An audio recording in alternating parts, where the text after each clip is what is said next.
Bonsoir, bonsoir à toutes, bonsoir à tous. Je ne vous empêcherai jamais d'applaudir. Allez-y, vous pouvez applaudir, c'est toujours agréable. Bonsoir et merci donc d'être tous là ce soir pour cet événement atypique, comme le disait Pierre-Antoine, dans ce lieu atypique pour une rencontre d'un peintre atypique, Antoine de la Boulay. Vous voulez applaudir aussi, c'est vrai que...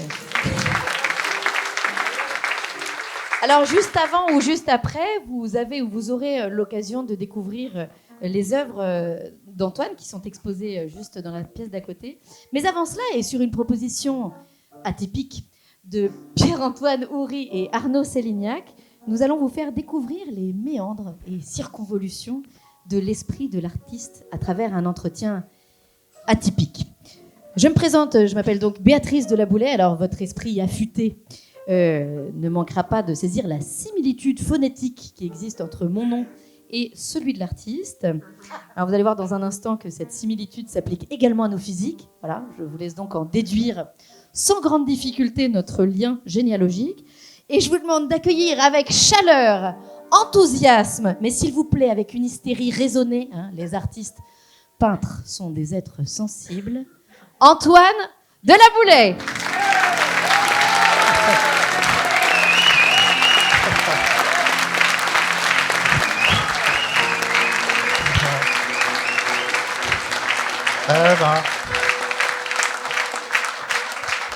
Voilà. Antoine de la Boulay. Bonsoir les amis, bonsoir Fontenay, bonsoir Béatrice. Pour la première fois sur scène, en effet. Oui. Ça va ? Ça va, oui, parce que tu es là aussi, d'une part. T'as les mains moites, tu m'as dit. J'ai mes antisèches. T'as tes Comme on antisèches. dit dans le sud, j'ai mes antisèches, au cas où j'oublierai quelque chose. Ça peut venir. On ne sait jamais. Oui, on ne sait jamais. On sait jamais. Faut être prudent. Voilà. Alors, je te propose qu'on se tutoie, déjà parce que je suis ta fille. Oui. Toi, oui. Ce sera plus simple pour moi. Et puis parce que le but de cet entretien, c'est quand même qu'on puisse se rapprocher un peu des artistes. Les artistes sont des êtres un peu déifiés, vous trouvez pas ? Les artistes peintres se cachent toujours derrière leur toile. C'est pas vraiment des humains, c'est des demi-dieux quelque part. Je veux dire qu'en tant que fille d'artiste, oui, dieux, pardon, oui évidemment, dieux, ce sont des dieux.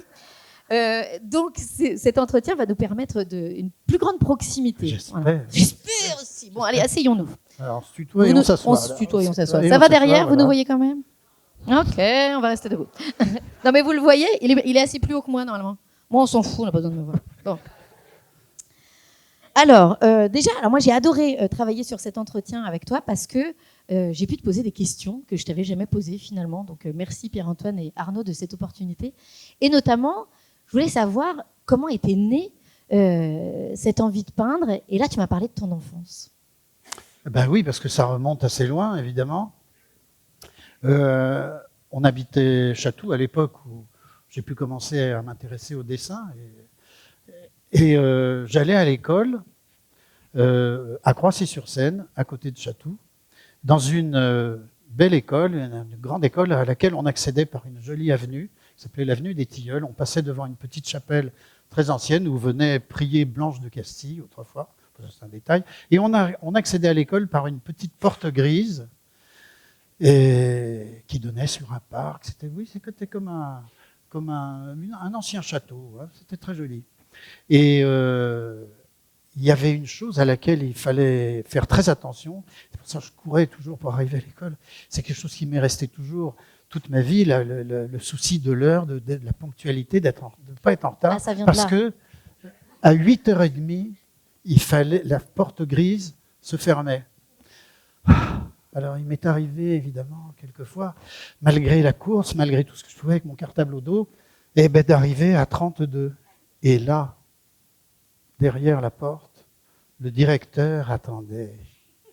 Un directeur un peu vicieux, un peu sadique, qui parlait un peu comme ça et qui disait « Voilà, cher ami, il est 8h32. Vous savez bien que l'heure, c'est 8h30. Alors, 8h32, c'est retard. Retard, c'est punition. Punition, c'est préau. Privé de récréation. D'ailleurs, à ce propos de préau, tenez, je voudrais voir avec vous, venez donc sous le préau. C'est vous qui vous êtes amusé a dessiné votre institutrice, Madame Coutel, dans le plus simple appareil, avec une craie que vous avez piquée au tableau noir, et qui avait écrit à côté « La mère Coutel, elle a des gros nichons, celle-là ». C'est bien vous, ne dites pas le contraire, vos camarades vous ont dénoncé. Alors, je voulais vous dire, si la mère Coutel, comme vous dites, a de gros nichons, oui, enfin, c'est pas le propos, hein. Vous en avez une toute petite de cervelle.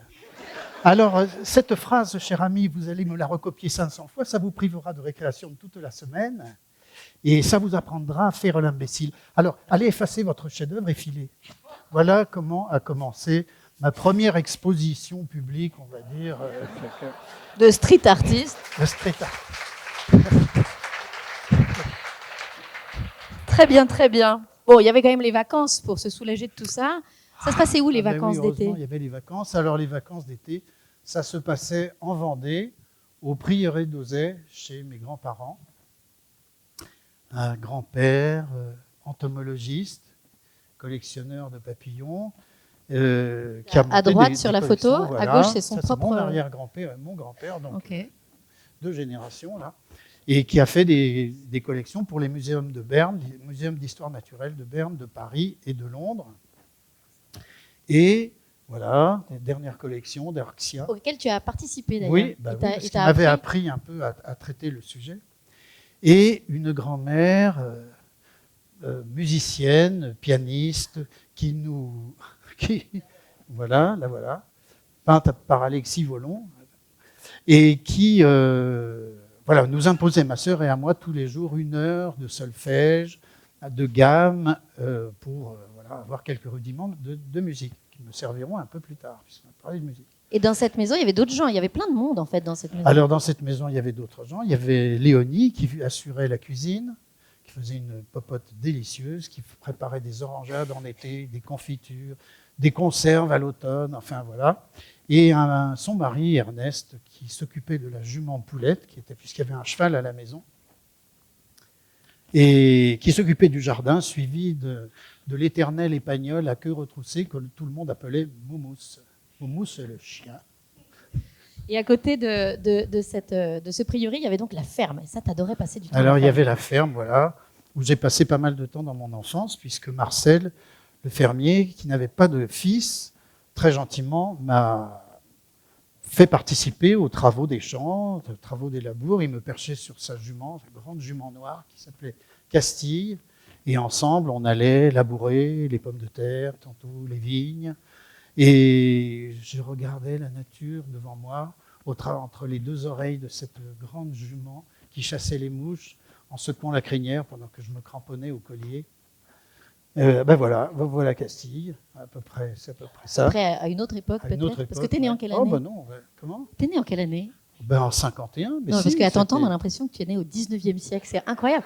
Non, mais cette maison vivait un peu à la manière du 19e siècle. Tu le dis souvent que c'est une maison qui vivait un peu en autarcie avec le potager, la moisson aussi. Enfin, ouais, la moisson, oui, elle se passait à la ferme. On moissonnait à la main à l'époque. Enfin, on ramassait le blé et on le mettait dans la machine à battre qui était entraînée par une locomobile, avec une grande courroie dont il ne fallait pas s'approcher. Et c'était très gai, très joyeux. J'avais 8 ans, mais j'aimais bien participer à ça.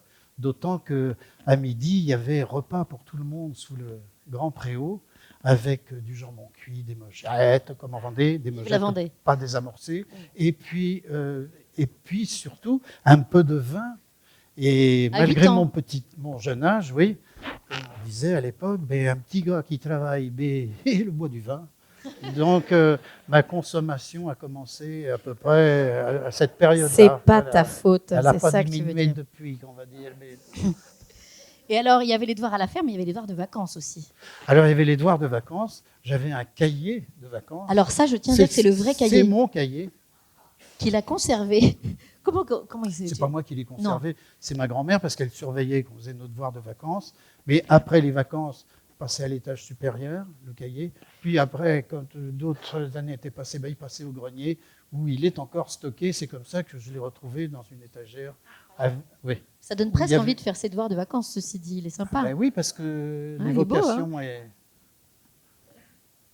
Bon, mais toi, est-ce que tu faisais tes devoirs de vacances dans ce cahier de vacances? Je faisais mon possible. Et vous imaginez bien qu'à la place des tables de multiplication, des petits exercices d'orthographe et de rédaction, il y avait Poulette, la jument, il y avait Castille, l'autre jument, que je m'acharnais à dessiner avec des crayons de couleur que ma grand-mère m'avait offert pour adoucir la pénibilité des devoirs. Et c'est ma boîte. C'est vraiment la vraie boîte aussi. Vous voyez le style. Je te demandais, vous n'avez pas besoin de vous demander l'âge que j'ai quand on voit ça. Hein, voilà. Et alors, elle n'est pas tellement usée parce que, au fond, je m'en suis servi, mais pas tant que ça. Et j'aimais à l'époque ouvrir ces boîtes de crayons de couleur qui sentaient le cèdre, le bois neuf, la mine, je ne sais pas. Il y avait un parfum vraiment des crayons de couleur. Je suis toujours d'ailleurs retrouvé après. Et c'est au prieuré que tu as commencé à dessiner ce que tu voyais?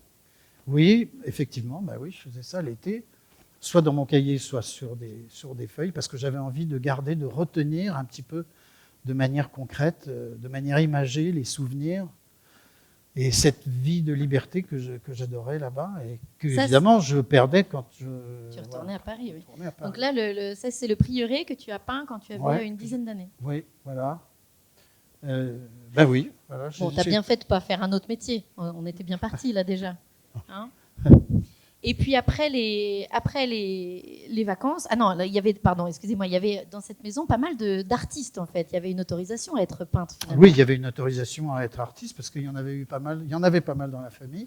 Déjà à l'époque de mon enfance, puisque ma mère avait une cousine, Brigitte Saboureau, qui a monté le bar de l'Écluse à Paris avec Patachou et Léo Noël, où se sont produits des artistes comme Barbara, Léo Ferré, Jacques Brel. Et puis il y avait... Brassens aussi, tu disais? Comment? Brassens aussi. Et Brassens aussi, oui. Elle est venue au prieuré, tu l'as connue? Elle est venue avec un accordéon, parce qu'elle en jouait très bien. À l'occasion d'une fête familiale, elle est venue et elle a joué pour nous. C'était assez pittoresque, joyeux, évidemment. Oui, joyeux.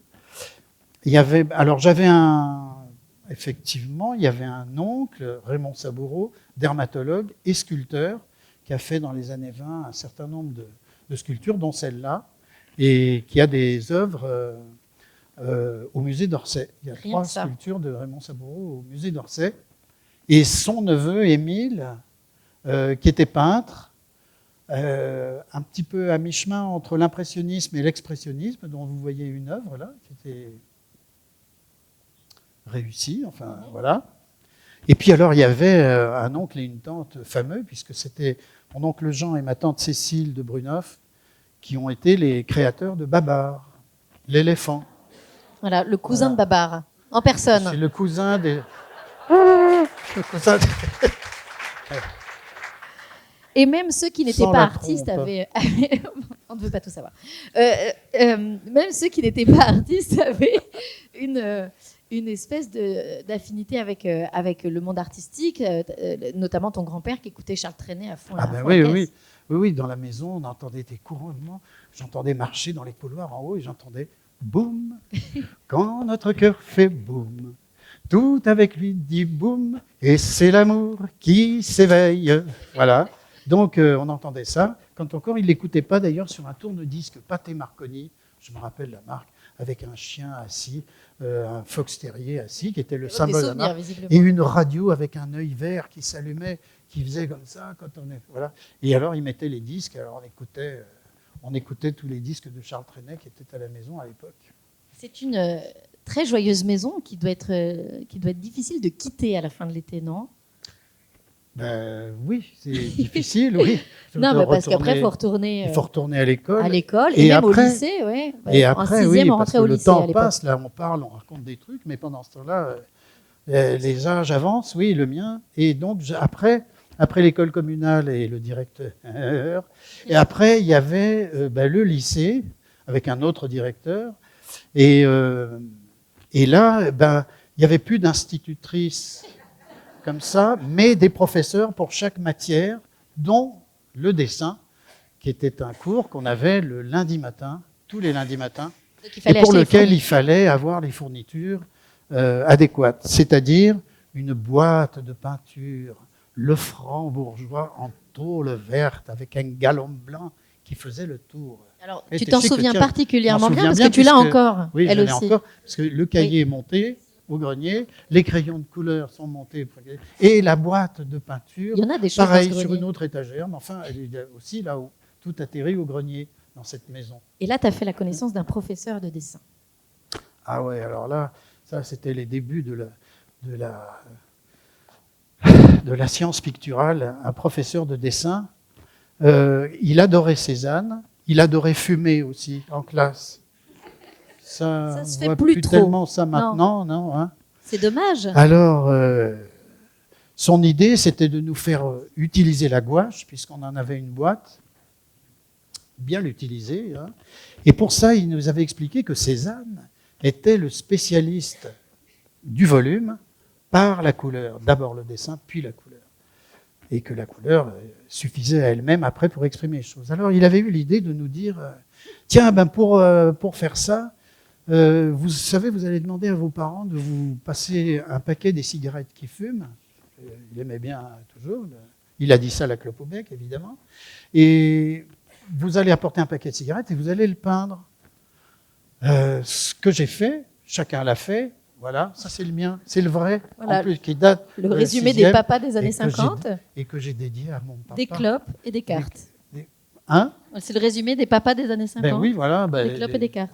Au cinéma, les hommes, ils avaient une clope dans la main et un verre de whisky dans l'autre. De toute façon, c'était à peu près tout le. Donc, voilà, on a fait tous. Moi, j'ai fait correctement mon travail, mais sans plus. Mais il y en avait qui travaillaient pas bien, qui le faisaient mal. Alors, ils passaient dans les allées comme ça. Et puis, comme un râleur qu'on connaît un peu tous, il disait mais ça sert à quoi, là, ce que je vous apprends? Alors, déjà, c'est pas la bonne couleur. Hein, et ça sert à rien que je m'emmerde à vous montrer comment on traite les volumes si c'est pour me faire ça. Hein. Tiens, il fume quoi, ton père? Tiens, mais donne-moi une que je goûte. C'était du racket de cigarette. Voilà les cours en fait. de dessin, les cours de peinture, mais bon, Oui, je suis très en attendant, heureux de il ce que t'a j'ai appris plein de appris. choses. Et ta mère t'emmenait les jeudis. Les jeudis, c'était les jours où on n'avait pas Ah école. ouais, c'était le jour de congé, effectivement, des enfants, quand on était en classe à l'époque, oui. Le jeudi, voilà. Donc, le même râleur, il disait si vos parents peuvent vous emmener au musée, c'est pas plus con. Hein. Alors, cette année, essayez d'aller au Louvre un peu. Alors, au Louvre, en 6e, qu'est-ce qu'on voyait? L'Égypte, pour commencer.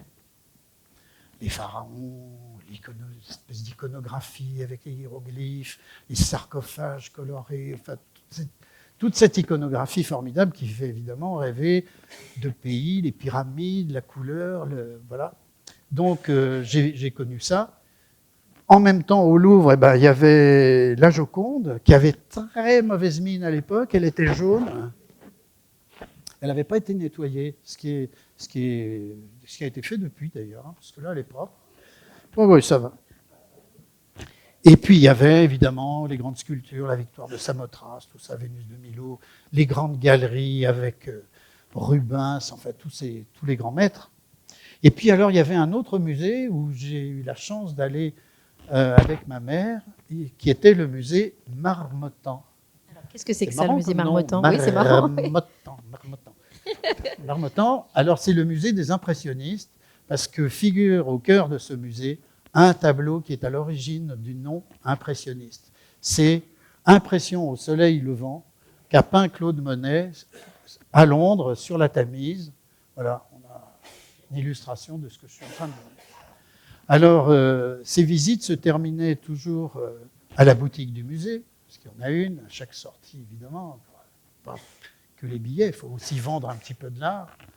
Et ma mère avait eu l'idée de me proposer de choisir pour chaque visite une carte postale représentant l'œuvre que j'avais préférée ou choisie. Et une fois, l'œuvre que j'ai choisie était La Pie de Claude Monet. Très joli tableau aussi. Et l'ensemble des cartes postales de La Pie était placé à côté d'un présentoir à bonbons qui s'appelait La Pie qui chante et qui était des bonbons à la menthe. Alors évidemment, l'enfant que j'étais, il a un œil qui a regardé la carte postale et qui a dit si je prends celle-là, je vais dégommer le paquet de bonbons en même temps. Ce qui s'est fait, et c'est devenu une habitude.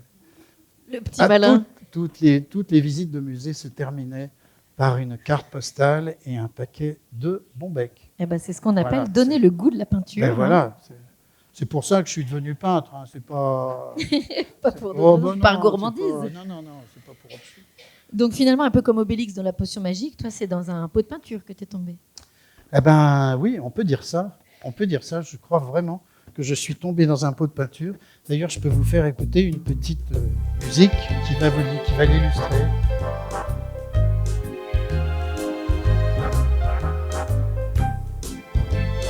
Voilà.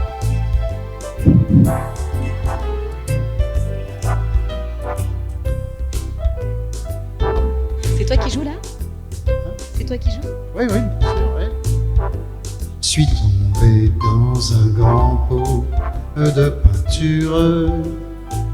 Je suis sorti sucré, drôle de confiture. Un long pinceau du beau nom, des piqûres. Allez-y, battez le rythme. À couvert d'étoiles, le gris de mes blessures. C'est toi qui chantes aussi. Oui, c'est moi. Tableau, visage, dessin, grand paysage, leur bleu d'espoir, ton rouge pour tout pouvoir. Les arrangements aussi, c'est toi ? Oui, Tu fais tout avec cet instrument ? Couleur, mirage, Composition, parole, tout. coloriage, jaune d'or au soleil, pour tout voir dans le noir. Allez, tous ensemble, il n'est pas compliqué le refrain. Je suis tombé dans un grand pot de peinture. Tu vois, c'est un Je tube. suis sorti rayé de façon clair-obscur. Ça marche, hein ? Un Faut sortir long l'album. pinceau à Vous l'avez vive entendu déjà. chevelure à couvert de soie, ma cour de signature à couvert d'espoir, une jolie signature à couvert de joie, Je vous entends pas, hein ? ma petite Ils écoutent. signature.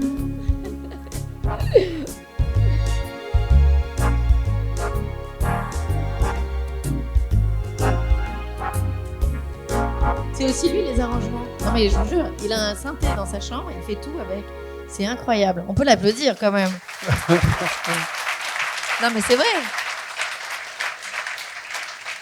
C'est quand même pas donné à tout le monde de savoir composer. Donc tu composes, tu écris, tu chantes, tu joues du piano. Tu joues du piano à l'oreille en plus, tu lis pas une partition, on est d'accord ?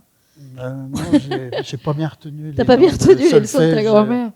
Je suis fâché un peu avec l'écriture musicale. Oui, bah enfin ça t'a Je pas confonds. fâché avec la musique, hein, visiblement. Bon, c'est un tube, on le sort ou pas ? Bon, la prochaine fois, vous viendrez au concert. Et alors, comment t'en es venu à la musique, justement ? Comment t'en es venu à écrire des chansons ? Eh ben parce qu'au début, avant d'écrire de la musique, j'écrivais des textes D'accord. qui disaient ce que je ne pouvais pas forcément dire en peinture. Donc j'écrivais des impressions, des émotions, des choses qui me venaient à l'esprit. Et j'avais fait pour cela Tu as fait un recueil, d'ailleurs. un recueil, oui, Vague. mais pour mettre au point, terminer ce petit recueil, j'ai fait appel à un ami Qu'on va écouter oui. maintenant, alors. qu'on va écouter maintenant. Parce que j'aimerais qu'on écoute un texte que tu as écrit qui s'appelle « Tableau silencieux ».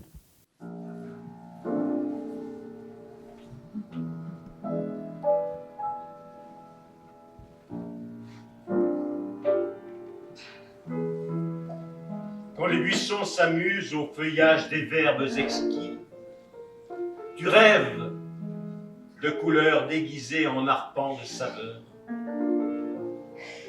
Le lointain s'accomplit et résonne soudain. Faut-il marcher toujours et se lasser enfin? Je n'ai vu que toi, tableau d'un matin fidèle qui me répond et déjà m'accuse. Ombres au visage brossés d'émeraude, carrés de soie ou de noir de fumée, qu'un ciel favorable se penche encore sur ce regard sans fin. Aujourd'hui comme hier, je tracerai un dessin au féminin farouche. L'œuvre reposera peut-être cette nuit inachevée. Mais l'eau bouillonne et le thé s'aventure.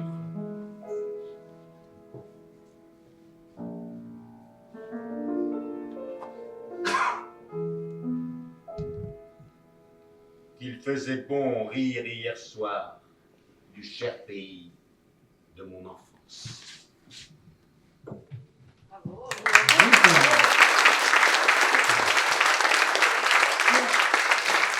Vous êtes, du coup? Je suis sa voix intérieure. Ah, voilà. Alors, tout le monde n'a pas la chance d'avoir une voix intérieure. Donc, effectivement, Paul Barretin, la voix intérieure d'Antoine de la Boulay. T'as du bol d'avoir une voix intérieure. Ça se passe comment d'avoir une voix intérieure? Ça se passe que c'est une rencontre. Parce que Paul, je l'ai connu grâce à toi. Oui, Paul m'a initié au théâtre. Rien que ça. Au théâtre, voilà. Rien que ça. Et un jour, au marché, à Fontenay, on a parlé, parce que j'écrivais ces textes, et je lui ai demandé si, éventuellement, il voudrait bien en lire ce qu'on a fait. On s'est organisé. Je lui donnais des textes le samedi. Au marché. Entre une huître et un verre de vin blanc. Entre une huître et un verre de vin blanc. Et on faisait ça, on se retrouvait à la maison le lundi soir, autour d'une bouteille d'anis del Mono. Alors, qu'est-ce que c'est? Vous connaissez l'anis del Mono? L'anis del Mono, boisson savante, qui vient d'Espagne, voilà, et qui a été peinte d'ailleurs par de grands artistes, parce qu'elle est assez spectaculaire, ouais. Très belle bouteille avec une étiquette, un singe en train de boire.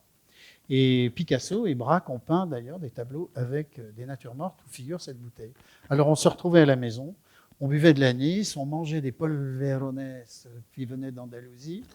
Et Paul m'a aidé par ses lectures à corriger, à réviser des ponctuations, à faire des choses qui m'ont permis de mettre au point quelques textes, dont ce qui vient de vous lire. Voilà. Et pour ce soir, je vois que tu t'es rajouté un petit luxe, tu as une musique intérieure. Eh bien voilà, il y a une musique intérieure en la personne de Pierre Gascoigne. Voilà.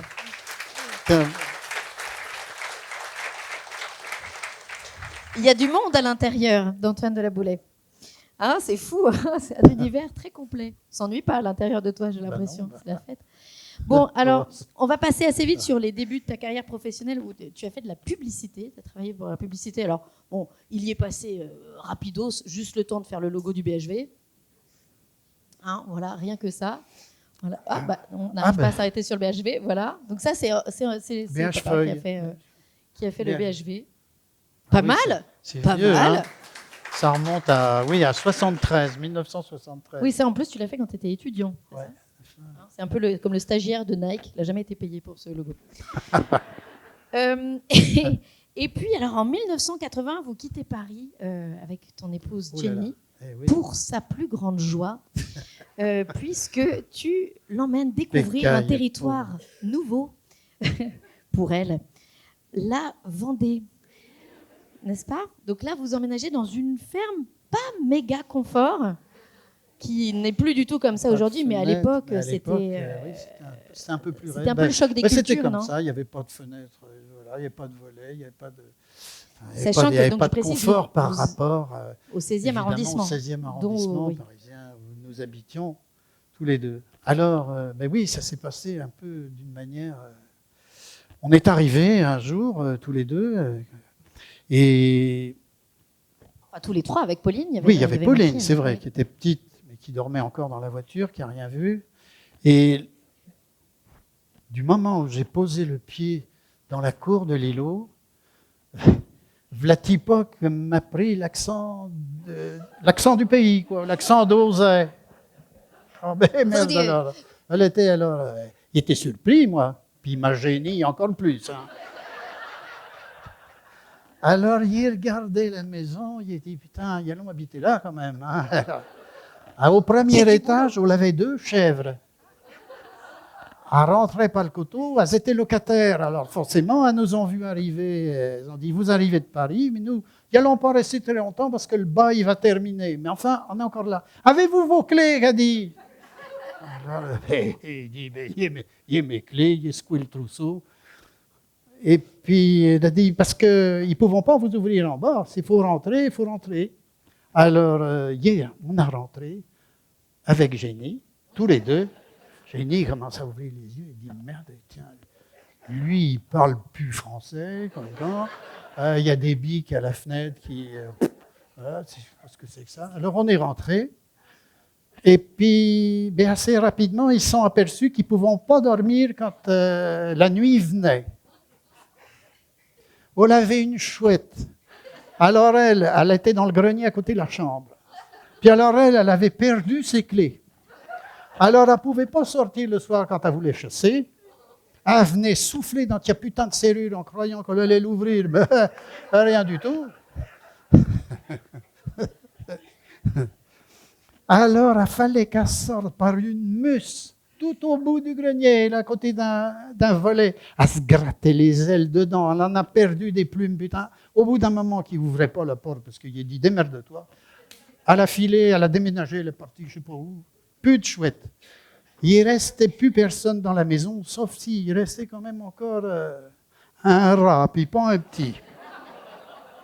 Mais voilà le compagnon, là.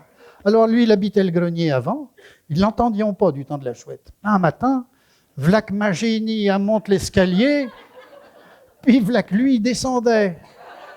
Alors, elle a dit, ne vous inquiétez pas, le temps ne va pas vous durer parce qu'il m'en va. Le grenier, on n'a plus rien. Il n'est pas compliqué, il est tout bouffé. Plus de grains, plus de toile de jute, des morceaux de tissu, d'eau, carton, tout ce qui restait. Ah ben le ménage est fait. C'est pas compliqué. Alors moi, la clé, et la clé des champs qu'il prend. Puis il m'en va dans la moto-bœuf, là où il y a des taureaux, retrouver des copains là-bas. Alors là, Génie a dit, oh là là là là, mais où est-ce que je suis arrivé? C'est des bestioles, Antoine, tout ça, des machins. Mais oui, parce que là, Génie, elle avait fait des études à Paris, à l'université, la Sorbonne, l'hôpital, la Spétrière, je ne sais plus comment que ça se dit, hein, voilà. Orthophoniste, Calais. Alors, le langage, elle en connaît un bout, et sûr, mieux que moi. Elle a dit, moi, il aurait bien pris la clé de Paris, qu'elle m'a dit. Mais quand il voit tout le langage qui n'est jamais étudié, j'ai bien envie de rester pour compléter ma science. Alors, elle a resté. Elle n'avait pas le choix. Et puis moi avec. Et puis, en 1981, qu'est-ce que tu pensais? Voilà deux choses qui sont arrivées. À Paris, François Mitterrand, oui, qui nouveau président, voilà. Puis à Auzay, Béatrice, un beau bébé qui est devenu notre présidente maintenant de la famille, parce que c'est elle qui... Hein? oui. Oui, ça je sais pas. Mais voilà. Bon. Voilà l'installation à Auzay. Bon. Eh ben bravo.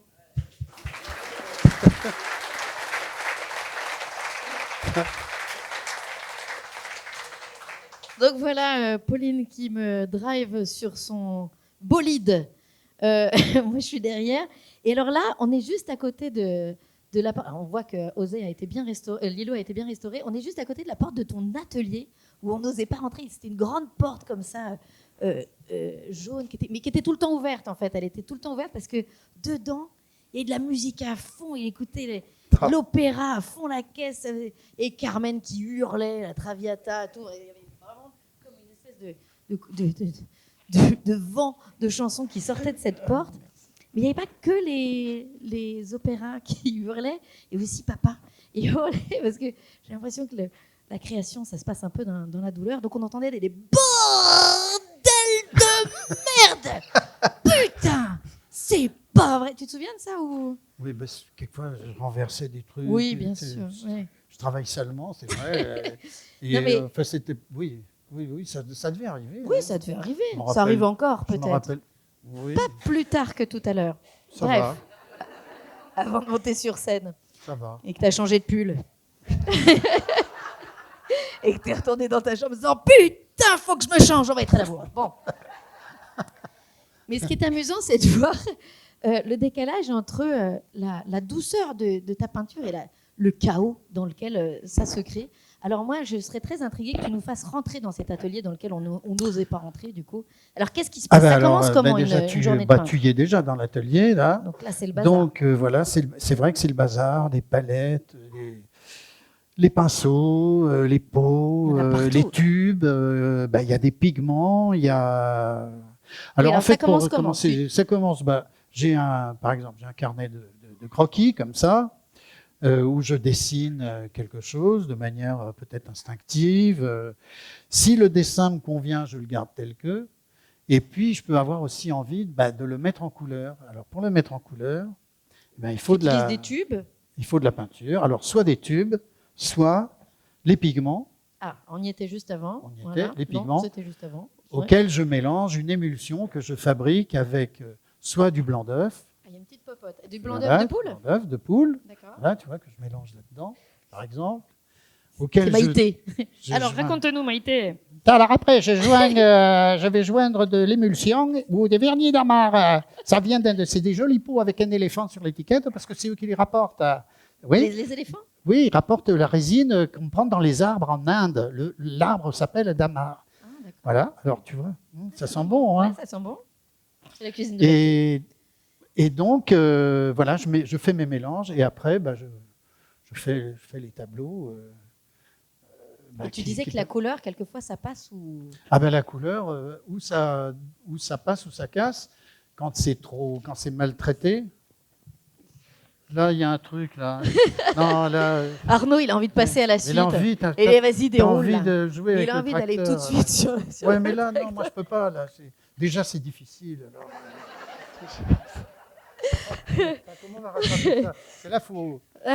Non, mais c'est bon, regarde, on fait comme s'ils n'avaient pas vu. Bon. Alors oui, parce que ça sent bon. J'utilise. Ça sent bon. C'est pas le tracteur, il n'a pas démarré. On est sur la fin de... Alors, donc, vous êtes arrivé à Lillo dans les années 80, comme on l'a dit, mais vers l'automne, on en est là. C'est pour ça qu'il a mis le tracteur. L'automne. Avant, il y avait la technique de Van Eyck. Ah, Van Eyck, t'as raison. oui. On reprend. Vous voyez, quand on n'est pas pro... bon, alors, pour finir, oui. Cette technique des pigments. Avec l'émulsion que j'ai préparée, je peux faire un travail de glacis, ce que faisait Van Eyck, le peintre flamand. Et voilà, oui, après, c'est vrai que... Tu disais du gras. Alors comme ça, quand c'est passé, c'est passé. Alors, ça permet de garder toujours en présence le dessin qui est en dessous, puisque les glacis permettent de conserver la transparence de la matière peinte, ce que j'utilise beaucoup, pour ce que j'ai utilisé toute ma vie comme technique pour mon travail de peintre. Donc tu fais de la peinture moderne avec une technique ancienne. D'accord. Voilà. Et alors, vous êtes arrivé à Lillo ouais, vers on va pas l'automne. recommencer. Mais si, on passe à la suite. Oui, la vers suite. l'automne. Oui, l'automne. Oui, alors à l'automne, comme chacun sait, et il a envie du peintre tracteur. le savent, Il veut le tracteur. On va y arriver au tracteur. On va y arriver. Alors pourquoi le tracteur? On n'a qu'à faire dans l'autre sens. Alors le tracteur, parce que le tracteur rapportait les vendanges, on faisait du vin à la maison. Et à cette époque, c'est vrai que il y a les vendanges, il y a la vigne vierge sur la maison qui devient rouge, il y a des beaux couchers de soleil qu'on regarde assis sur le perron, encore tout chaud du soleil de la journée. Et puis alors il y a des fleurs, de l'été, les fleurs de fin d'été, dont les fleurs dont on faisait des grands bouquets, les dahlias qu'il y avait dans le jardin.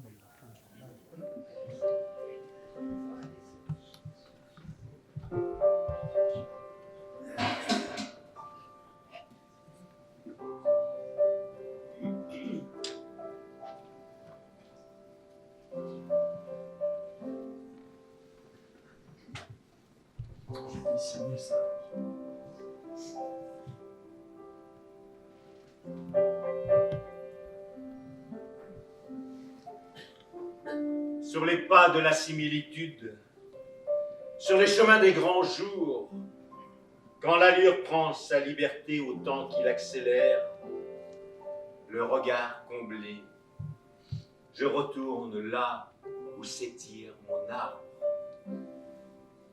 Le ciel s'est éloigné. Une douce amnésie m'incline aux méandres que la mélancolie se plaît à confondre. Il me laisse orphelin de clarté d'eau et de sel que la vie portait du bout des doigts à la langue des mots de ma jeunesse. Les paysages vacillent, retenus d'une main qui tremble pour les détails dont s'affranchit la préférence. L'anxiété s'étale, immense et repoussée jusqu'à l'horizon d'elle-même. Ici est la maison. Qu'on la retire ce soir aux errances de la nuit. Pour une brassée de grand soleil, j'aimerais cueillir quelques dahlias. Ceux dont la couleur éclaboussait de folie les étés de mon enfance.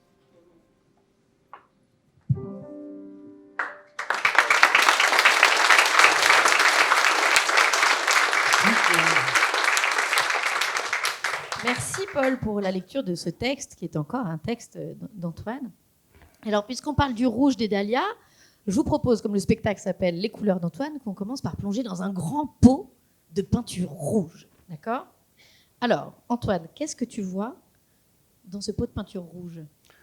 Différentes nuances qui portent de jolis noms, des noms empreints d'une certaine gourmandise. Enfin, quand on est peintre, qu'on voit tous ces tubes avec ces références, Sinabre, Capucine, Garance, Carmin, c'est gourmand. Il y a quelque chose d'un peu sucré, d'un peu rouge à lèvres, je ne sais pas, cardinal, cérémonieux, enfin, vermillon, vermillon comme un vermillon de Côte-du-Rhône dans un verre en cristal, dégusté sans modération. Voilà. Donc voilà les couleurs. Et alors les peintres, du rouge, c'est très important. Ça détermine quelquefois effectivement ce que l'on va en faire. De grands artistes ont utilisé évidemment l'une de ces couleurs, voire toutes, notamment Van Eyck, dont je parlais tout à l'heure et dont j'ai hérité de la technique, pour l'homme au turban rouge. Tout le monde voit, ouais. Non, pas tout le monde. Il faut que je me mette là, peut-être. Voilà, Van Eyck. Pierre Matisse, évidemment, dans ce grande desserte rouge. Et puis, plus près de nous, Marc Rothko, qui a fait tout un travail sur les vibrations que pouvaient contenir ces nuances de rouge.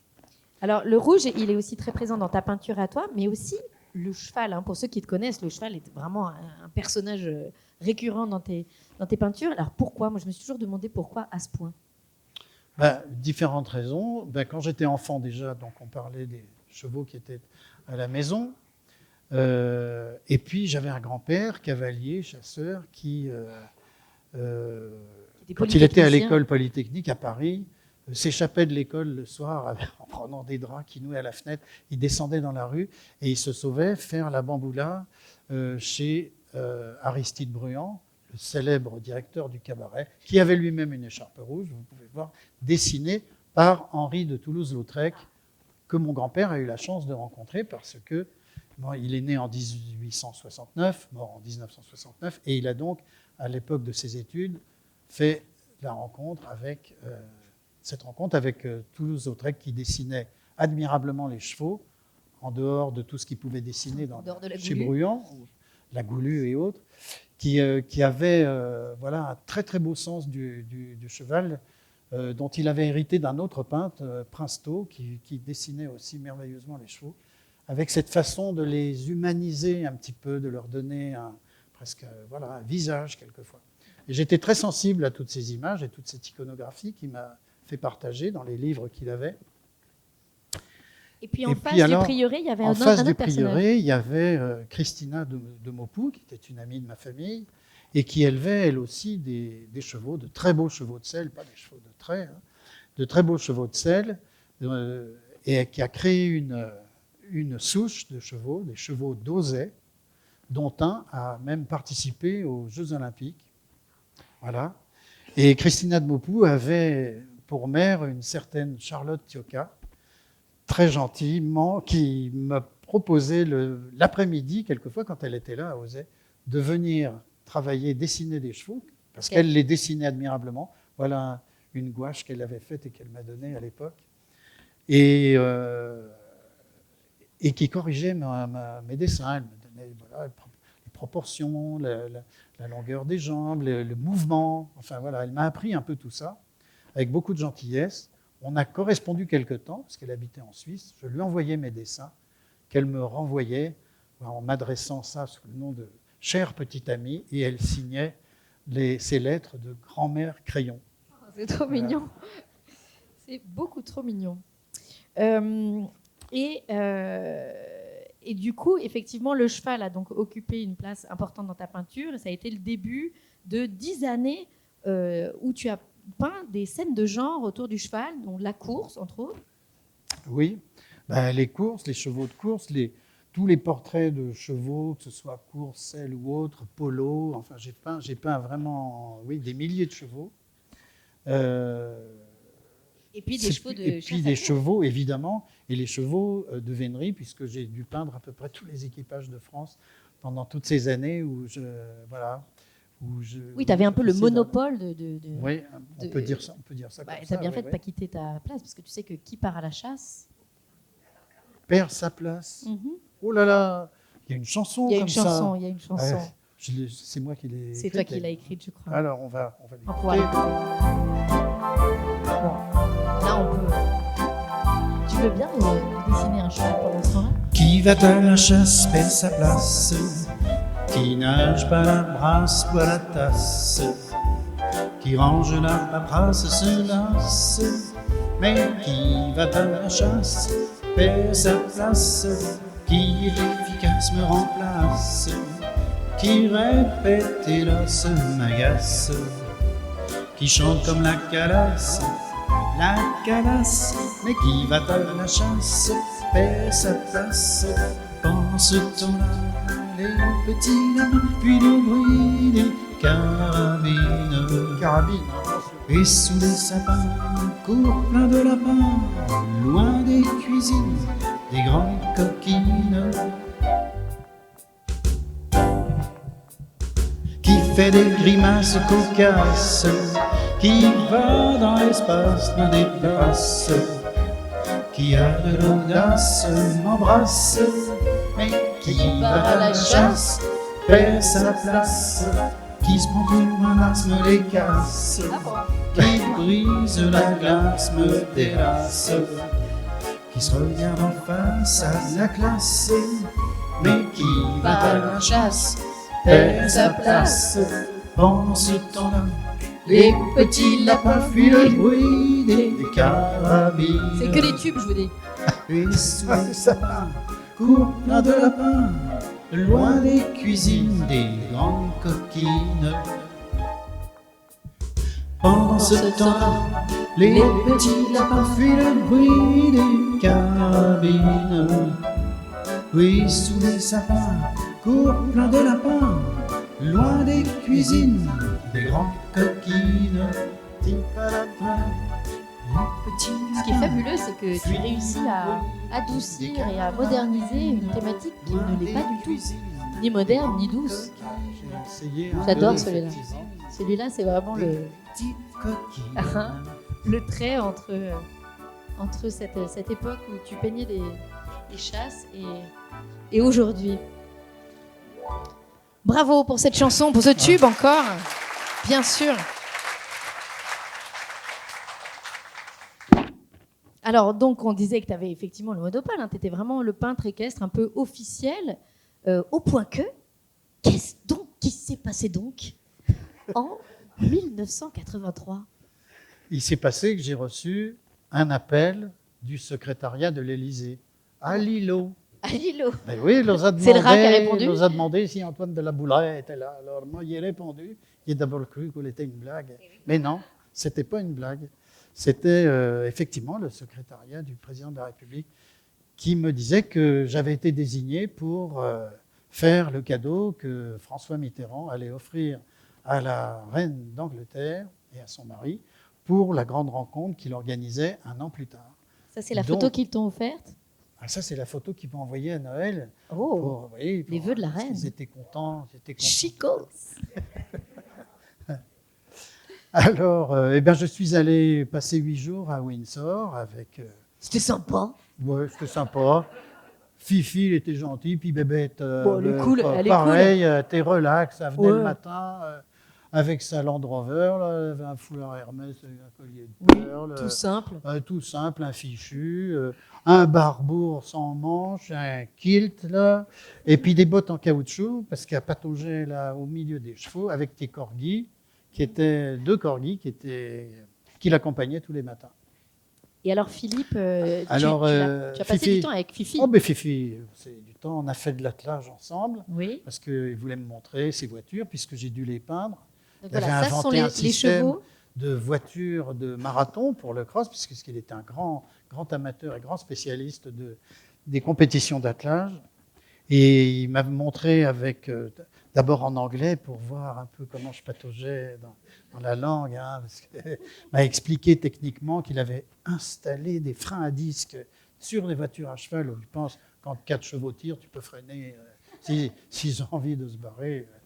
Alors, donc, comme je ne comprenais pas tout, le lendemain matin, il est venu, il a dit sans aucun accent, ouais, si on parlait français comme ça serait peut-être plus simple. Hein. Il t'a laissé galérer Vous êtes 24 heures. sympathique, vous m'êtes sympathique, on va parler français, ce sera plus simple. Donc j'ai passé quelques jours pour dessiner, etc., prendre des notes et réaliser ces œuvres qui leur ont été remises par notre président.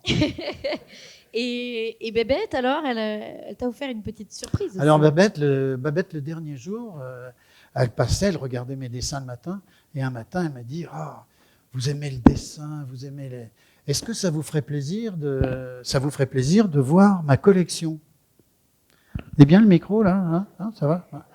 Est-ce que ça vous ferait plaisir de voir ma collection? Bien sûr, j'ai dit. Votre Majesté.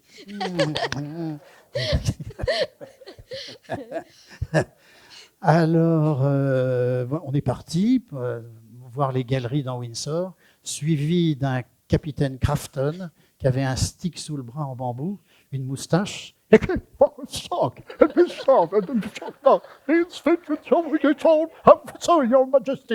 Donc, il nous suivait.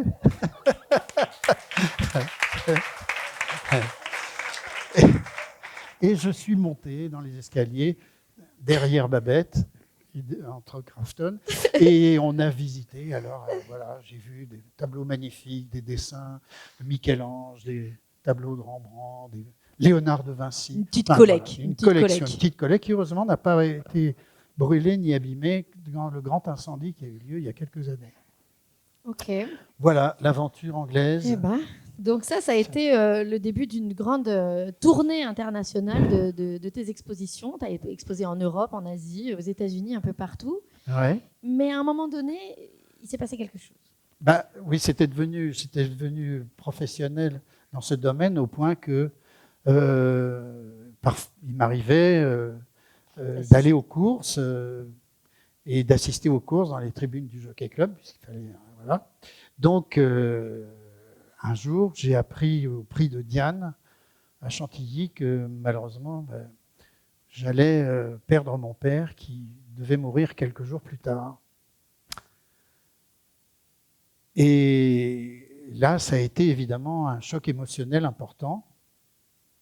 Je me suis demandé un peu ce que je foutais là, au milieu de la belle société, les femmes au grand chapeau, tous ces messieurs en gris avec des gants beurre frais. Enfin bon.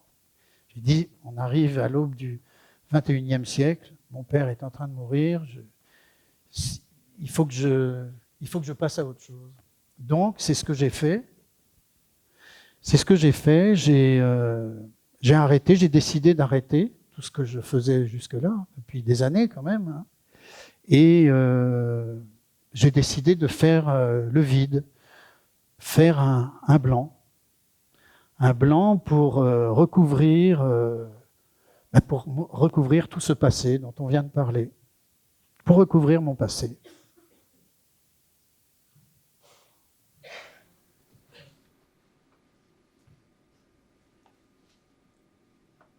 Et toi, petit village, te souviens-tu de nous?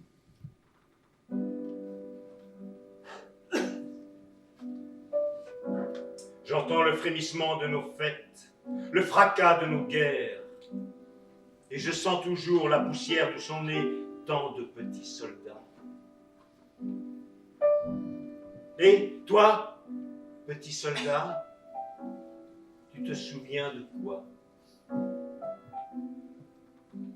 J'ai marché longtemps à travers la campagne et dessiné un cheval qui me ramène chez moi. Et toi, petit cheval, te souviens-tu de lui? Je me souviens de mes pas, ronds et cadencés. Ils ont tracé ce chemin qui court entre mes larmes et vos fleurs.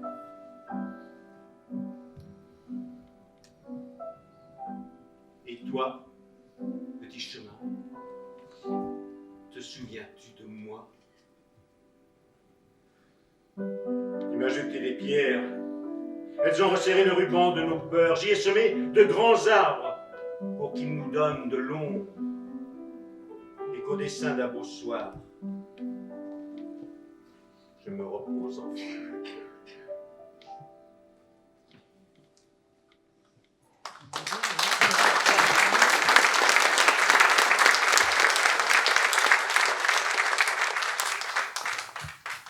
Bon, mais le blanc, il a ses nuances aussi. Il n'est pas tout blanc, le blanc. Ben, le blanc, il a ses nuances, effectivement, comme les autres couleurs. Voilà. Il y a plein de manières de s'en servir, soit comme d'un après, soit comme d'une couleur en tant que telle, soit comme une matière aussi. Alors, il y a le blanc de zinc, on peut voir le blanc de Troyes, le blanc de Meudon, le blanc de Litopone, qui ne figure pas là, mais j'aime bien ce nom-là, Litopone. Hein, c'est-à-dire une jolie poudre. Voilà. Et puis alors, il y a des tableaux. puisqu'on a parlé des Anglais, il y a White is White, comme blanc. Ou encore le blanc plus blanc que blanc, celui de Coluche, enfin le blanc de la lessive. Le blanc Coluche, celui de la lessive. Voilà. Donc, voilà, puisque j'avais désiré, comment? Ce blanc, il a inspiré des peintres. Il a inspiré des peintres, évidemment. L'Api dont on parlait tout à l'heure, Claude Monet. Bruegel et ses paysages de neige qui ont servi sur tant de cartes de vœux de Noël pendant des années. Ça, toute mon enfance, je voyais ça arriver à la maison, Bruegel, les paysages de neige. Alors, plus près de nous, Albert Marquet, on va donner ça comme exemple, puisqu'il a peint pas mal de vues de Paris, celle-là où les hangars de la gare Saint-Lazare. Et enfin, Casimir Malevich, qui lui a trouvé très intéressant de faire un carré blanc, ce qui a fait évidemment scandale, vous pouvez imaginer à l'époque où il a fait ça. On a dit qu'il se fout du monde, celui-là, bon, très bien. Mais il y en a un qui a fait mieux, je ne l'ai pas mis, là, on ne l'a pas mis parmi les tableaux. Il y en a un qui, voyant le tableau de Malevich, lui, il a acheté un cutter. Il a acheté des toiles blanches et il a fait 3 fentes dedans. C'était Lucio Fontana. Il a fait ça après avec toutes les couleurs qui lui tombaient sous la main. Donc il n'achetait pas des pinceaux, il achetait des cutters. Lui. Bon, ben voilà. Voilà. Et le blanc, pour toi, ça a été le dénûment, le commencement. Eh ben oui, le blanc, avec le blanc, j'ai désappris exactement un petit peu toute l'habileté dont je m'étais fait un petit peu une réputation, hein, et un revenu repasser, et un revenu substantiel, puisque j'ai pu vivre effectivement de ma peinture pendant des années.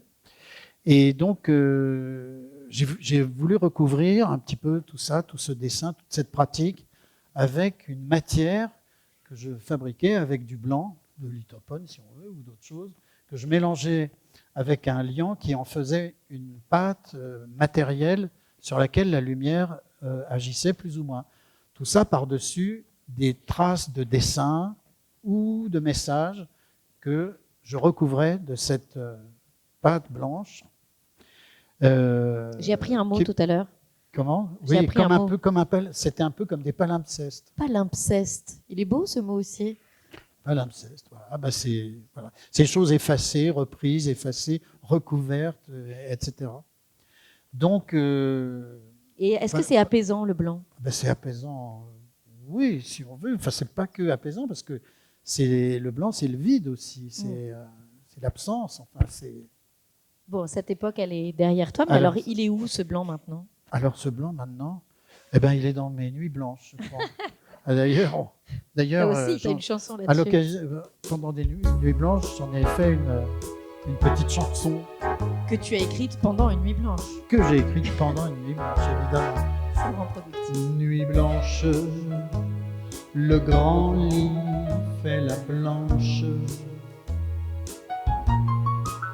Sous un ciel d'encre noire, tu flanches au silence trop étanche. Ta voile si blême se penche sur les rêves couleur pervenche. Et tombe la douce avalanche, la douce avalanche. Nuit blanche, le grand lit fait la planche. Je l'ai mis en double parce que ça revient souvent, les nuits blanches. Sous C'est un pareil. ciel d'encre noire, tu Dans flanches deux fois la au même. silence trop Nuit sans fin. étanche. Ta voile si blême se penche sur les rêves couleur pervenche. Et tombe la douce avalanche, la douce avalanche.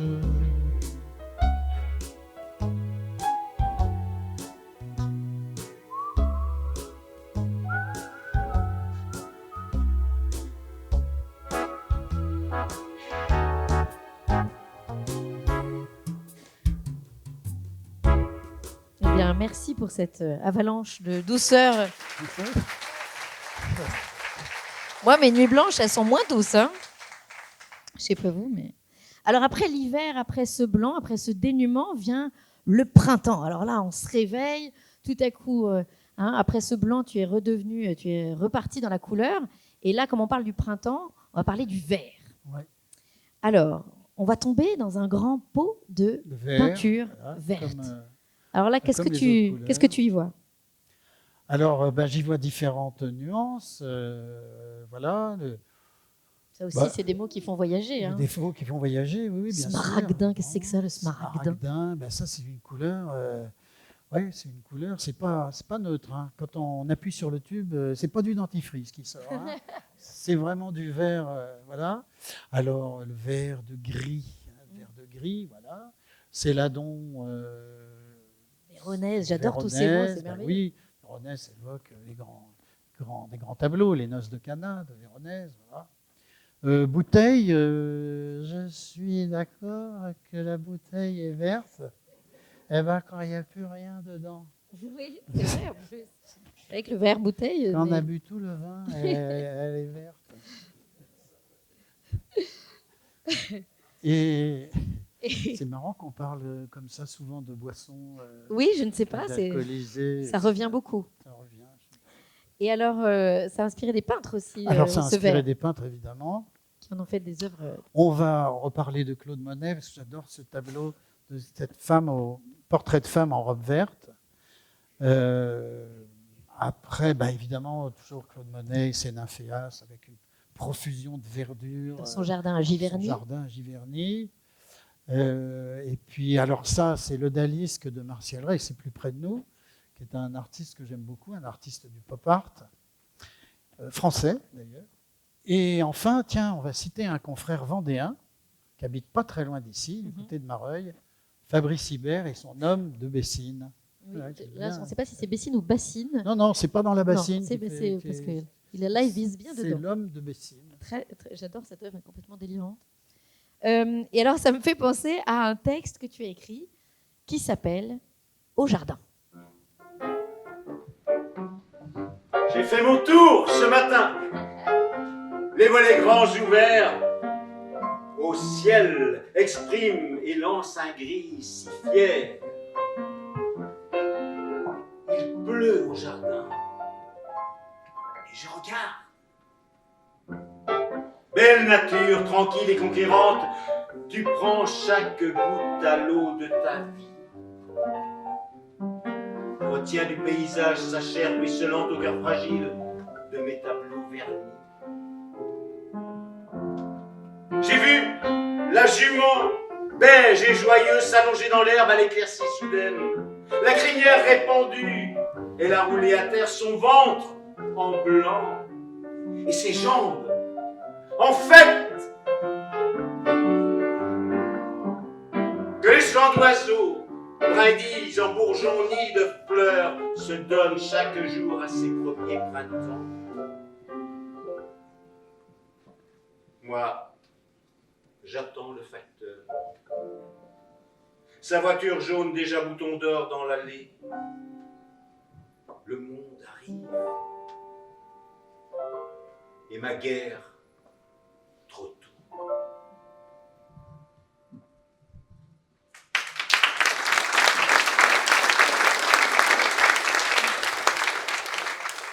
Décidément, elle est belle ta voix intérieure. Ah ben hein. oui, hein.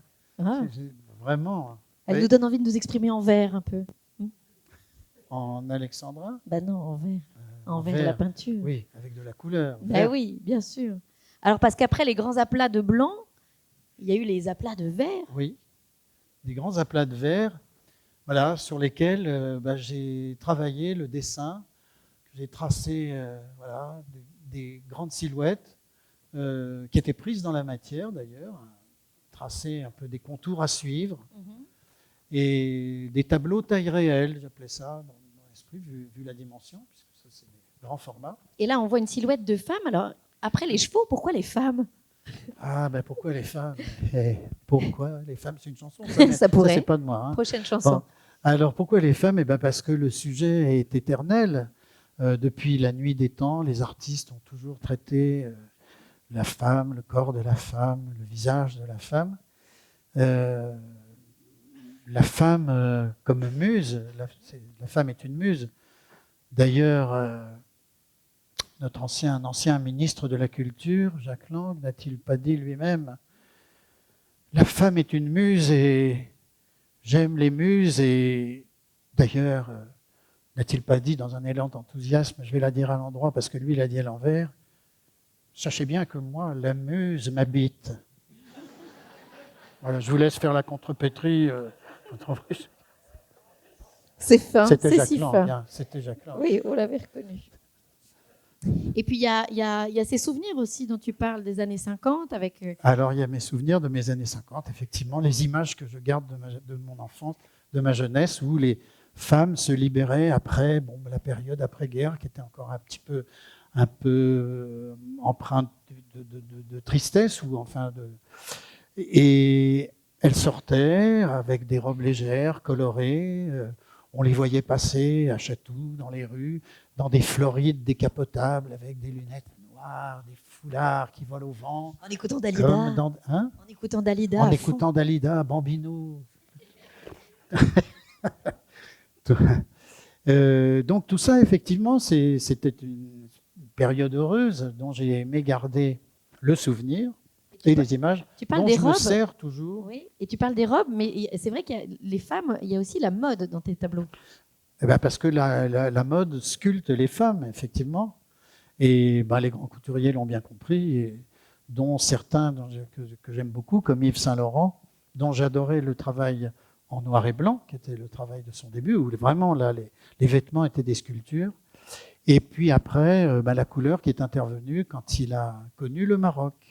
Comme tu as connu le Maroc aussi, d'ailleurs. J'ai connu le Maroc Que tu aussi, fréquentes et maintenant. où je peins maintenant des chevaux arabes, de très beaux chevaux arabes, des chevaux de Fantasia, ou voilà. Et alors, parmi toutes ces femmes que tu as peintes, et à chaque fois, il y a des portraits aussi. C'est difficile, l'art du portrait. Alors, le portrait, le portrait des femmes, c'est difficile, c'est compliqué parce que il y a l'impression qu'on a du visage que l'on va peindre et que l'on veut rendre sous son meilleur aspect. Il y a aussi ce que la femme veut montrer d'elle-même, quand c'est une femme, bien sûr, qui a un peu idée de ce qu'elle représente. Donc c'est la conjonction de ces deux choses qui crée un lien entre l'artiste et son modèle, qui est évidemment très intéressant, mais aussi périlleux. Et alors les hommes dans tout ça? Bon, les hommes, Ça j'en ai pas t'intéresse peint moins. beaucoup, ça m'intéresse moins, oui. J'en ai fait sur commande. Qu'est-ce que je pourrais vous dire, vous raconter là-dessus? Le Sénat. Si, j'ai peint un sénateur une fois, c'était une commande, un gros sénateur. Dans un fauteuil à 34 000 Un gros euros. fauteuil en velours rouge au Sénat. Parce qu'au Sénat, on ne fait pas que sénater, on mange aussi pas mal. Il y a de très bonnes cuisines, je ne sais pas combien de cuisiniers. Donc, ce sénateur, dont je ne dirai pas le nom, évidemment, je ne suis pas méchant, je ne vais pas le dire. Hein. Alors, je l'ai peint, et ça lui ressemblait, il faut croire, parce qu'il m'avait demandé si je pouvais le livrer à son domicile. Ce que j'ai fait, je suis arrivé avec le tableau, comme ça, j'ai sonné, il y avait un maître d'hôtel, il avait un maître d'hôtel, le sénateur, qui a ouvert la porte et qui dit « Oh, monsieur, venez, il y a un monsieur qui apporte monsieur. »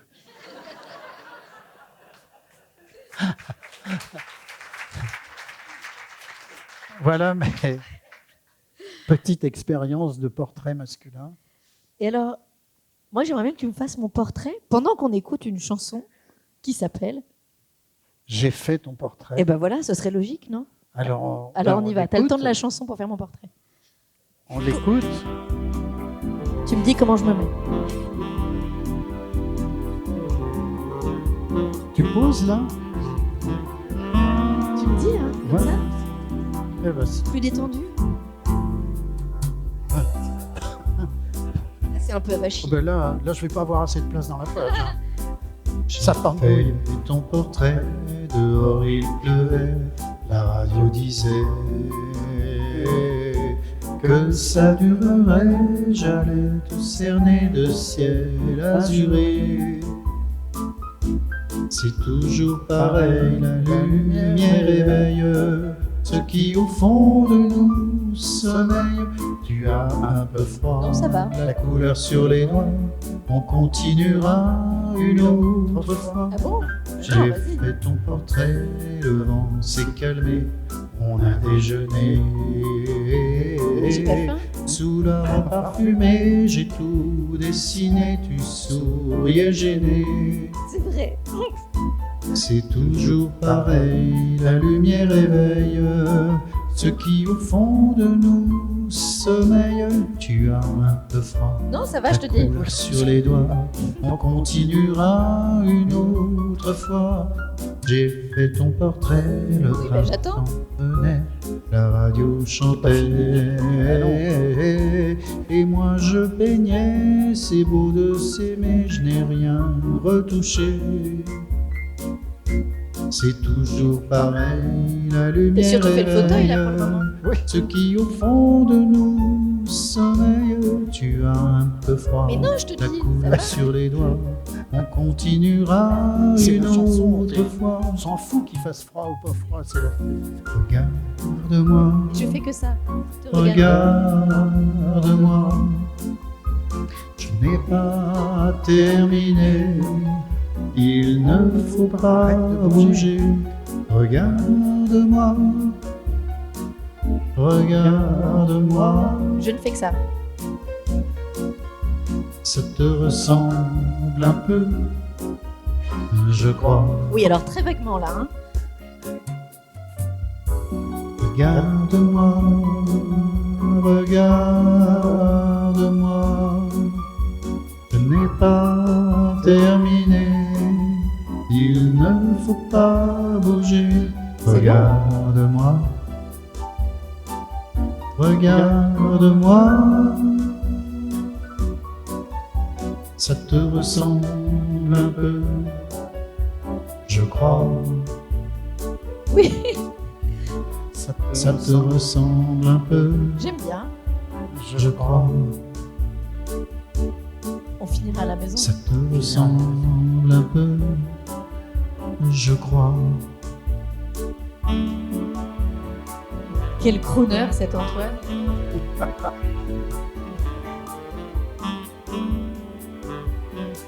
Ils ont peut-être envie de voir. C'est une ébauche, hein. C'est une ébauche. 3 minutes pour faire un portrait. Bravo. Je comprends mieux que ce soit un métier d'être modèle. C'est hyper long. Il faut tenir la pose et tout. Ah ben oui, ça c'est effectivement. Ouais. Un sacré truc. Alors, le printemps s'achève et maintenant, c'est l'été. Alors, c'est quoi la couleur de l'été? Évidemment, c'est le jaune. Bravo. Donc là, on va plonger dans un grand pot de peinture jaune. Et là, qu'est-ce qu'on y voit? Ah ben alors là, on y voit aussi des nuances. Il faut choisir là-dedans si on veut peindre, j'en sais rien, moi, un bouquet de fleurs, ce qu'on veut. Alors, il y a le citron, mais ça, c'est une couleur qu'on presse. Il y a le jaune de Mars, on y est là, en mars d'ailleurs. Sinon, on peut voyager un peu avec le jaune de Naples ou encore le jaune vénitien. Le jaune hors piment, qui est très dangereux. Il ne faut surtout pas... Elle ne le fait pas. Tu sais, ben non. Mais non, mais là, c'est du vert, c'est pas grave. Parce qu'il contient du trisulfure d'arsenic. Il est à base, c'est un cristal qu'on écrase et qui produit du trisulfure d'arsenic. On va mettre ça dans le Tropique criminel. Un jaune, oui. Un meurtre à l'or piment. Je vais suggérer ça aux auteurs. Alors, bien sûr, comme pour toutes les couleurs, il y a de grands artistes, des artistes célèbres, qui ont traité le sujet, à commencer évidemment par Vincent Van Gogh et ses tournesols. Il y a un portrait de Paul Klee, un peu plus près de nous.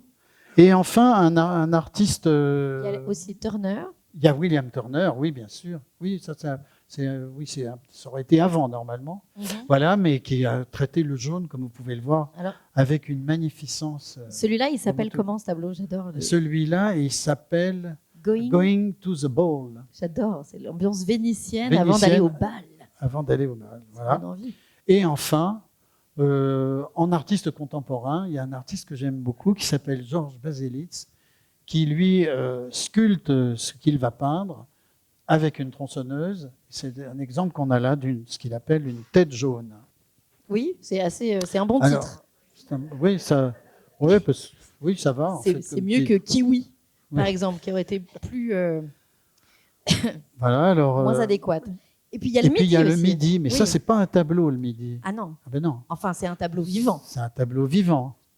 Mais oui, parce qu'après le vert de la Vendée, tu as découvert le jaune du Midi, parce que c'est le pays de maman. Qui est le pays d'Eugénie, exactement.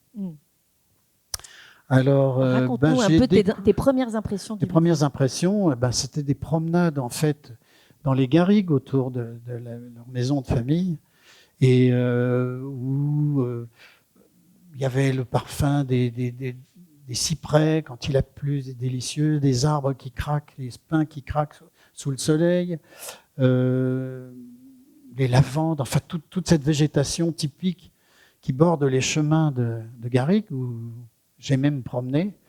Et sur ces chemins, au fond, maintenant, je peux dire que j'ai fait de jolies rencontres avec d'autres artistes de la région, comme Claude Viala, Robert Combas, et Vincent Biolès aussi, qui sont devenus d'ailleurs pour certains des amis et avec qui j'ai exposé chez Yves Faury dans une galerie à Sète, et Pierre Buraglio aussi. Voilà. Yves Faury qui avait un restaurant aussi. Qui avait un restaurant. Il n'était pas que galériste. Où venaient tous les artistes, c'était très gai, et quand on exposait, ils préparaient des grands dîners. Vous rentriez pas très tôt, je me souviens. On rentrait pas très tôt, non. Voilà. C'était joyeux ces années. C'était joyeux, oui. Et ça te rappelle un tableau, normalement? Ça me rappelle un tableau, à propos de rencontres, oui, tu fais bien de me parce que je l'aurais oublié, qui est un tableau que j'aime beaucoup, qui est au musée Fabre à Montpellier, qui a été peint par Gustave Courbet, où il se représentait lui-même avec Alfred Bruyas, qui était un ami collectionneur. Et cette toile évoque pour moi, sur le chemin de Montpellier, voilà. On les voit un peu, voilà, comme un petit chemin comme on pouvait en trouver dans les garrigues autour de Ville-d'Ayrac. Et toi, pour toi, ça résume un peu ces rencontres sétoises que tu as faites? Voilà, j'aime bien ce tableau, ça me fait penser un peu à tout ça. Et d'ailleurs, toi aussi, tu l'as peint, ce sud. Alors moi, je l'ai peint aussi. Quand nous allions à Metz, on avait une petite maison au bord de l'étang de Thou, petite maison de pêcheurs avec un petit barquet qui allait avec. Et là, j'ai découvert aussi ce langage merveilleux des gens de la société mésoise que j'ai eu la chance et la joie de fréquenter pendant quelques temps. Alors, voilà, je m'installais au bord de l'eau, je dessinais, j'ai peint des paysages, le Mont Saint-Clair avec les Tantos, et je peignais là, et il y avait à ma droite une voisine qui habitait la maison juste à côté, qui venait voir aussi de temps en temps ce que je faisais. Elle n'était pas de Metz, c'était une étrangère du dehors, comme ils disent là-bas. Elle s'appelait Natalia. C'est une Bulgare de Bulgarie, je crois. Mais enfin, elle s'était faite un peu à ce climat qu'elle connaissait bien. Quand elle voyait dépasser des touristes en tenue de ville, et que le bon Dieu là-haut, il avait remis 2 fagots, elle disait, dites, pour aller vous balader, vous feriez mieux de mettre un short et des baskets. Elle le sait que je le raconte. Et oui, avec plaisir. Et puis alors, il y avait les joueurs de pétanque. Ils étaient 4. Michel, le capitaine, mon voisin de barquet, très gentil, très amusant, un peu grande de gueule, il interpellait le monde. Et puis il y avait Fernand qui avait travaillé à Fond-Douce dans les vignes, qui était très, très marrant aussi. Lui, c'était le responsable de la pétanque. Il y en avait un autre, Jean-Jean, il avait une petite boutique de vin à Metz. Puis le dernier, un petit, alors tout petit, petit René, que les autres, ils l'appelaient loin du ciel. Alors, petit René et puis les autres, là, ils aimaient bien leur partie de pétanque. Moi, pendant que je dessinais, il y en avait un, Fernand, il était un petit peu désordonné, il aimait bien venir regarder ce que je faisais. Alors les autres, forcément, ils jouaient, ils attendaient, ça les énervait. Ils disaient, « Eh Fernand, tu viens, que tu vas être pris dans le tableau !» Alors Fernand retournait, mais quelquefois, il manquait un 4e. Fernand, quelquefois, il n'était pas là. Alors les autres, ils étaient 3, voulaient faire une partie, ils m'appelaient, ils disaient « Eh Picasso, enculé, lâche donc ton pinceau et ramène tes boules. » Voilà le sud. Et Nénette. Hein? Et Nénette. Et puis alors...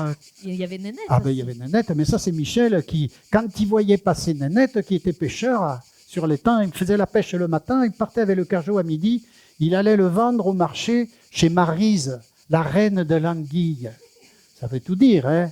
Alors, c'était un coureur de jupons, mais les jupons, non seulement il aimait les suivre, mais il aimait bien les soulever. Alors Michel, il avait dit comme ça une fois, tu vas, Nénette, tu vas chez Maryse, et si tu montes là-haut, n'oublie pas de lui montrer la tienne d'anguille. Voilà, vous voyez, hein, c'était distrayant de peindre là. D'ailleurs, et là, quand je repense à tout ça, je me dis, au fond, plutôt que de les peindre, ces histoires, est-ce qu'il ne vaut pas mieux les dire? En tout cas, c'est à ce moment-là que le jaune du midi a envahi ta peinture. Oui. Et on va écouter une chanson qui s'appelle Quand je vais à la plage. Je m'en vais à la plage. Je m'en vais à la plage. Ben oui, voilà. Et on il va fait chaud, on allait à la plage, à la plagette. Tes tableaux empreints de jaune. Empreints de jaune.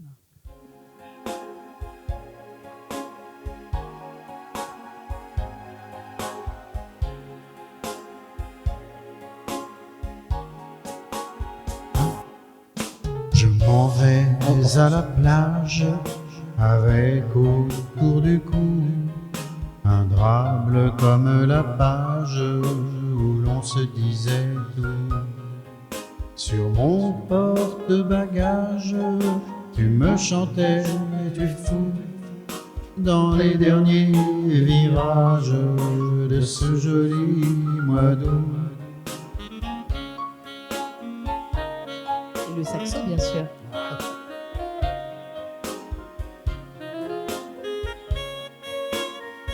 Ça aussi, le saxo, c'est toi avec ton bien appareil. Sûr. On peut faire tous les instruments.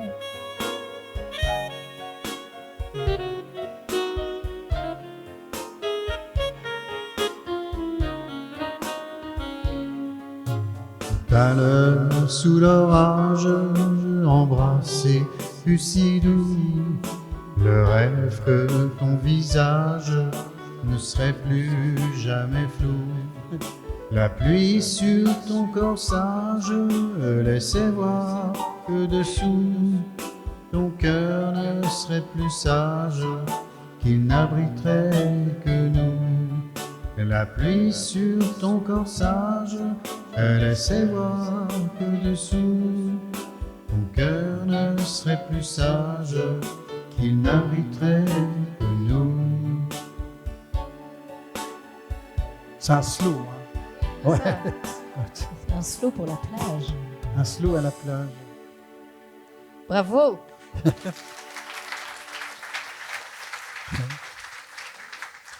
Tu m'as parlé d'une citation de Picasso à propos du Sud. Ouais. Très belle citation de Picasso. Ben oui, qui a dit que certains peintres font du soleil un point jaune, pardon, je vais y arriver, et d'autres peintres transforment un point jaune en soleil.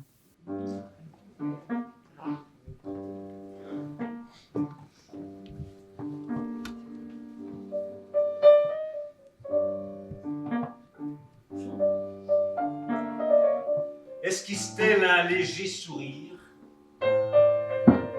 Les traits réguliers, la coiffure désuète? Carmen, visage d'affiche ou d'opérette?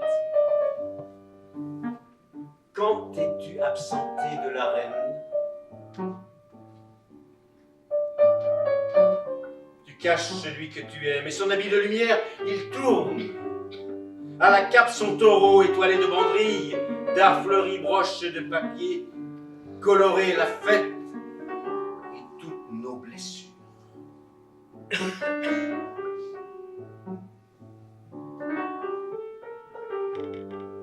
Ta robe s'est repliée et ta cheville assure. Au corsage brodé, ton éventail s'amuse d'un peigne d'ivoire cousu de fil blanc pour oublier l'histoire. Et le sort qui guette. Surtout ne pas se retourner. Prends garde, toréador. L'œil noir te regarde. La corne pique. Elle poinçonne la soie fragile et nos places retenues. Corrida de tableaux, images en chromo d'Espagne. Épargné Carmen. Pour qu'elle danse ce soir au bras de Pablo. Presque aussitôt.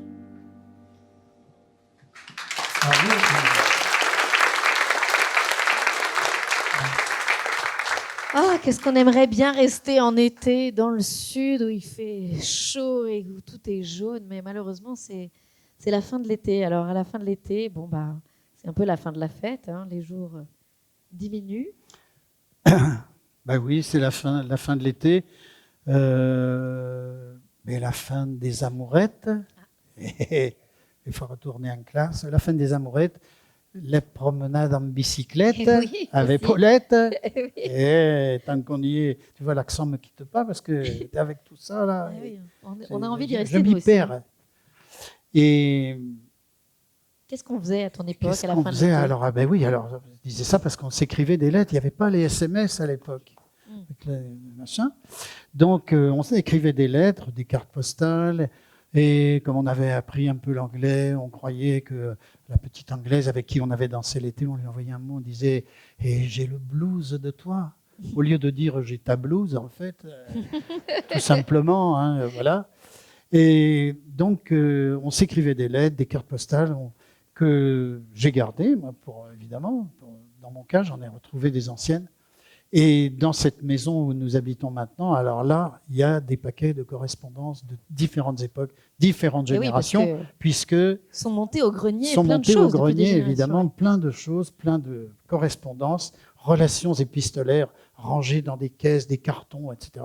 Donc, j'en ai trouvé de toutes sortes. Et parmi celles-là, j'ai trouvé des lettres émouvantes qui avaient été envoyées à mon arrière-grand-mère, qui était responsable de la Croix-Rouge pour la région et qui contenait des lettres de remerciement que lui adressaient des soldats pendant la guerre de 14. Et ces lettres qui étaient emportées depuis les tranchées par des chevaux jusqu'au taxi de la Marne qui les distribuait à leurs destinataires après. J'ai souhaité, puisque le musée de l'armée, qui est envahi déjà de choses, n'en voulait pas, j'ai souhaité peindre dessus pour en garder une trace des chevaux comme ces chevaux qui en assuraient le transport au départ des tranchées. Tu as écrit une lettre alors. Alors, d'ailleurs, à ce sujet, j'ai écrit une lettre, effectivement, mais je l'ai écrite en chanson. Mhm. Encore une chanson. Bah, on écoute une chanson encore, on a envie d'écouter des chansons, moi. Alors, on l'écoute. Allez, encore un tube. Tiens, écris-moi une lettre pendant ce temps-là. Ah bon? Bah oui, une lettre à ta fille. Non, c'est comme... Je peux te la dire. En lisant cette lettre, Écoute celle-là. oui, vous souriez. En vérité, faut l'admettre, oui, vous m'aimiez. Je vous précède et m'empresse dans l'escalier de vos promesses, où tous deux nous rions de mes jolies façons. Êtes-vous mon âme si nue? Eh bien, je l'ignore. Restez belle ingénue, restez et même encore. De vous en rêve, de faim je ferai la grève, que dans vos jolis bras, parce que c'est doux, trépas. D'amour, la belle image, bien sûr, quel idéal. Versez en fleurs armées de très longs pétales. Chez vous viendrai-je, il est temps que j'abrège les feuilles au grand vent. Volter mon cœur attend. Chez vous viendrai-je, il est temps que j'abrège les feuilles au grand vent. Volter mon cœur attend. Les feuilles au grand vent. Volter mon cœur attend.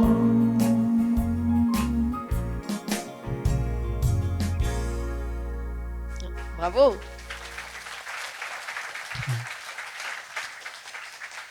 On a vu que le bleu avait envahi ta peinture aussi. Cette lettre, tu l'as écrite en plongeant ta plume dans... Ah ben oui, dans du bleu, ça c'est bleu. clair, oui.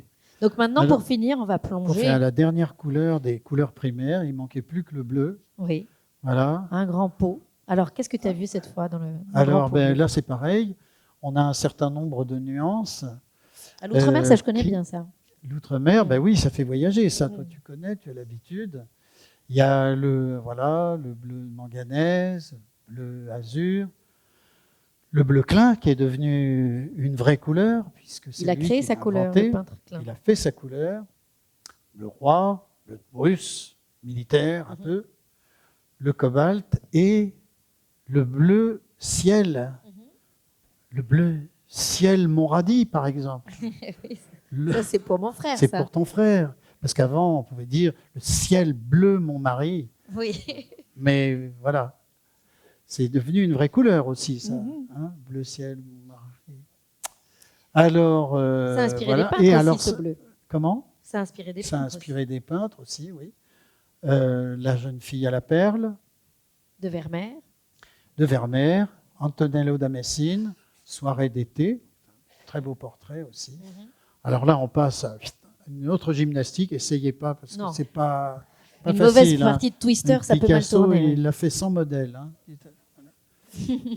Et puis, enfin, Yves Klein, dont on parlait tout à l'heure, la Magnifique. Vénus de Milo, recouverte de sa couleur. Tu m'as dit un jour, c'est du ciel que vient la lumière. Oui, j'ai dit ça. Et c'est même du ciel que viennent toutes les lumières. Celles de nos pensées, Celle de nos rêves, celles de nos inspirations, celle de nos amours, celle qui, minuscule, scintille au cœur des étoiles les longues nuits sans sommeil, celle qui, timide, attendent le jour pour que le regard se perde vers l'infini. Si haut, si loin, derrière les beaux nuages joufflus où siègent les dieux de l'humanité. Il faut lever la tête, attendre que le vent chasse les grandes ombres au bout de l'horizon. Alors, une ligne coupe en deux le paysage de nos vies. L'œil s'arrête et regarde la terre, tout pendant que l'âme s'éclaire au ciel d'azur, pour y boire le bleu de toutes nos espérances. C'est beau ça, hein?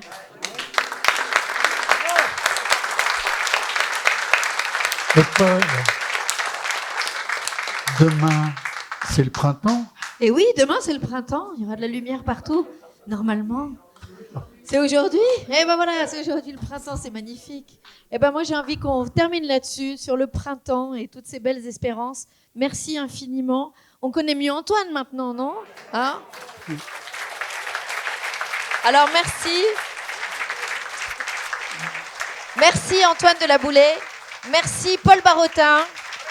Bravo, Merci Pierre Gascoin, viens avec bravo nous Pierre. Pierre. Merci à Arnaud Sélignac Ah oui. qui a envoyé les tops. Merci à Alexandre au son et à la lumière. Ben voilà, on va se quitter là-dessus. On va Non se quitter. Ah mais attends, Quoi? tu veux pas choisir une carte postale? Moi aussi j'ai droit à une carte postale. Alors, de tous les tableaux qu'on a vus, moi je vais choisir celui-là. Parce que je trouve qu'il me ressemble. Oh, mais tu sais quoi? Je te chipe tes bonbons à la menthe aussi. Voilà, la tradition, ça se transmet. Tiens, tu veux un bonbon à la menthe? Ah bah je veux bien. Merci. Bonbon à la menthe, dernière chanson d'Antoine de la Boulay. Voilà. La Pi qui chante, bien sûr. Les vrais, c'est les vrais. Merci beaucoup à vous tous.